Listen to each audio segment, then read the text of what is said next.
მოგესალმებით. ეს არის გადაცემა საბავშვო ენციკლოპედია. მე ვარ ნინი მაისურაძე. დღევანდელი გადაცემის თემა ეხება ილია ჭავჭავაძეს. ერთად გავიგებთ მისი ცხოვრების და მოღვაწეობის შესახებ. ამ თემაზე ფილოლოგი გვესაუბრება. მანამდე კი გავარკვევთ რა იციან ჩვენმა თანატოლებმა ილია ჭავჭავაძის შესახებ.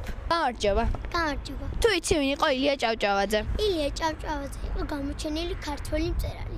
გამარჯობა. გამარჯობა. თუ იცი სად დაიბადა ილია ჭავჭავაძე? ილია ჭავჭავაძე დაიბადა ყვარაში. გამარჯობა. გამარჯობა. თუ იცი სად მოკლეს ილია ჭავჭავაძე? წიწაბურთან. გამარჯობა.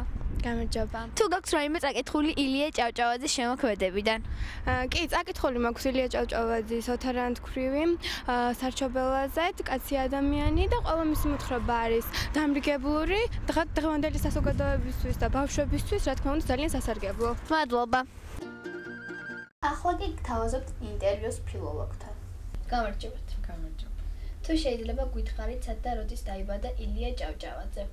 ილია ჭავჭავაძე დაიბადა 1837 წლის 8 ნოემბერს კახეთის სოფელ ყვარელში. სად მიიღო განათლება? თავდაპირველად ის შეიყვანეს რაევსკის კერძო პანსიონში, ხოლო მეოთხე კლასიდან სწავლა გააგრძელა თბილისის გიმნაზიაში. 1857 წელს ილიამ წარმატებით ჩააბარა გამოცდები პეტერბურგის უნივერსიტეტში, იურიდიულ ფაკულტეტზე, სადაც 4 წლის განმავლობაში სწავლობდა.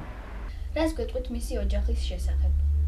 ილიას მამა გრიგოლ ჭავჭავაძე იყო გადამდგარი ოფიცერი, ხოლო დედა მარიამ ბებურიშვილი.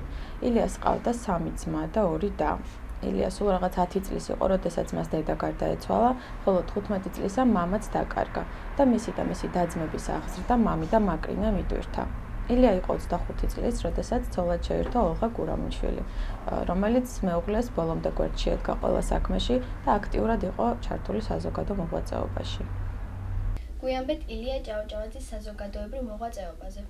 ილია საქართველოში დაბრუნების შემდეგ აქტიურად ჩაერთო საზოგადოებრივ მოღვაწეობაში. მან და სხვა თერგდალეულებმა დააარსეს წერა-კითხვის გამავრცელებელი საზოგადოება, სათავადაზნაურო ბანკი და სხვა მრავალი საზოგადოება, რომელიც ეხმარებოდა ქართველებს და განავითარებდა სხვადასხვა სფეროს. მისი მთავარი მიზანი იყო საქართველოში ხალხის გაერთიანება, ეროვნული თვითშეგნების ამაღლება და სწორედ ამ საქმეს ემსახურებოდა მისი დაარსებული ჟურნალი საქართველოს მოამბე და გაზეთი ივერია. რას გვეტყვით მის შემოქმედებაზე?